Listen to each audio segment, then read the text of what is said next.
Did you know Nelson Mandela was once considered a dangerous militant? His journey from a young activist to a global symbol of peace is far more complex than most history books suggest. This is the story of Nelson Rolihlahla Mandela, a man who defied expectations and reshaped the destiny of a nation. Born on July 18, 1918, in the small village of Mvizo, in the Eastern Cape of South Africa, Mandela's life began in the heartland of the Xhosa people. He was a member of the Madiba clan, a lineage connected to the Thembu royal house. His father, Nkosi Mfakaniiswa Gadla Mandela, served as a principal counselor to the acting king, John Ntaba Dalindyebo. This upbringing exposed Mandela to the traditions and political intricacies of his people, laying an early foundation for his future leadership. Mandela's early education took place at a local missionary school, where he was given the English name Nelson. He later attended Fort Hare University, a prestigious institution for black South Africans. However, his studies were cut short due to his involvement in student protests. This marked the beginning of his active engagement in the political landscape of a country deeply divided by racial segregation. In the 1940s, Mandela moved to Johannesburg, where he became increasingly involved in the African National Congress, or ANC. This organization, founded in 1912, aimed to fight for the rights and equality of black South Africans. Mandela joined the ANC Youth League, or ANCYL, a more radical faction within the ANC that advocated for a more confrontational approach to challenging apartheid. The year 1949 proved pivotal. Influenced by Mandela and his generation, the ANC adopted the Program of Action, signaling a shift towards mass mobilization and a more assertive stance against the oppressive regime. The ANC was moving beyond polite petitioning. One of Mandela's most significant early achievements was the establishment of Mandela and Tambo in August 1952. This was the first black-owned law firm in South Africa. It provided crucial legal assistance to black South Africans facing discrimination and injustice under apartheid laws. It offered a beacon of hope in a society designed to oppress. As apartheid intensified, Mandela became convinced that peaceful protests alone would not be enough to dismantle the system. He played a key role in the formation of Umkhonto we Sizwe, also known as MK, the armed wing of the ANC. This decision marked a turning point, transforming Mandela from an activist into a revolutionary leader prepared to use force against the state. In 1962, Mandela was arrested. The following year, several ANC leaders were arrested in Rivonia, leading to the infamous Rivonia trial. In 1964, Mandela and several others were convicted of sabotage and other charges, resulting in life sentences. Mandela's imprisonment became a symbol of resistance against apartheid, galvanizing international support for the anti-apartheid movement. He spent the next 27 years of his life behind bars, enduring harsh conditions and relentless pressure from the apartheid regime. Despite his incarceration, Mandela remained a powerful symbol of hope and resistance. The call to "Free Nelson Mandela" echoed around the world, becoming a rallying cry for activists, politicians, and ordinary citizens who believed in justice and equality.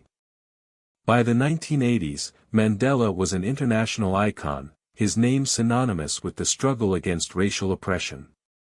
Secret negotiations between Mandela and the South African government began in the late 1980s, paving the way for his release and the dismantling of apartheid. On February 11, 1990, Nelson Mandela walked out of prison a free man. His release was broadcast around the world, signaling the imminent end of apartheid. Following his release, Mandela worked tirelessly to negotiate a peaceful transition to a democratic South Africa.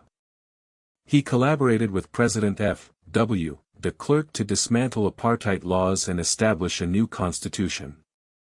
In 1993, Mandela and de Klerk were jointly awarded the Nobel Peace Prize for their efforts to end apartheid and lay the foundation for a democratic South Africa. On April 27, 1994, South Africa held its first fully representative democratic election. Nelson Mandela cast his vote, a moment that symbolized the culmination of decades of struggle and sacrifice. On May 10, 1994, Nelson Mandela was inaugurated as the first democratically elected president of South Africa. His presidency marked a profound shift in the country's history. He served a single term, stepping down in 1999, setting an example of democratic leadership for the African continent. During his presidency, Mandela focused on reconciliation, nation-building, and addressing the inequalities left by apartheid. He established the Truth and Reconciliation Commission, which aimed to heal the wounds of the past and promote forgiveness. In 1995, he founded the Nelson Mandela Children's Fund, dedicated to improving the lives of disadvantaged children in South Africa. He also helped establish the Nelson Mandela Foundation and the Mandela Rhodes Foundation, further solidifying his commitment to education and social justice. In 1998, Mandela married Graca Machel, a prominent Mozambican politician and humanitarian, further cementing his legacy as a Pan-African leader. Mandela's decision to step down after one term was a powerful statement in a continent where many leaders clung to power for decades. It reinforced his commitment to democratic principles and set a new standard for leadership in Africa. Mandela's legacy extends far beyond South Africa. He became a global icon of peace, reconciliation, and the fight against injustice. His life story is an inspiration to people around the world who strive for a more just and equitable world. Nelson Mandela died on December 5, 2013, at the age of 95. His death was mourned globally, but his legacy continues to inspire generations. But the Mandela story is not without its complexities. Some critics argue that the negotiated settlement that ended apartheid did not go far enough in addressing economic inequalities. Others point to the fact that the ANC, under subsequent leadership, has faced accusations of corruption and mismanagement. It is essential to remember that Mandela's journey was complex and multifaceted. He was not simply a peace icon, he was also a revolutionary who was willing to use force to fight against oppression. His early association with more militant, mass mobilization politics is often overlooked in popular portrayals. The ANC's ties to leftist and socialist currents during the Cold War are also frequently downplayed.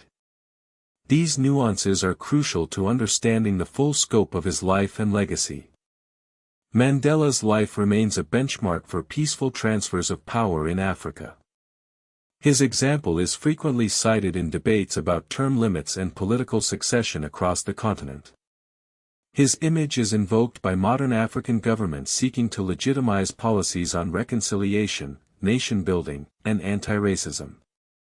Mandela's early activism through the ANC Youth League continues to resonate with young African organizers pushing for anti-corruption reforms, student movements, and democratic accountability. Nelson Mandela's story is a reminder that even the most celebrated figures are complex individuals shaped by their times. Understanding the full scope of his life, including the controversies and suppressed histories, is essential to appreciating his enduring legacy. His story continues to inspire debate and reflection on the unfinished business of liberation and the ongoing struggle for justice around the world.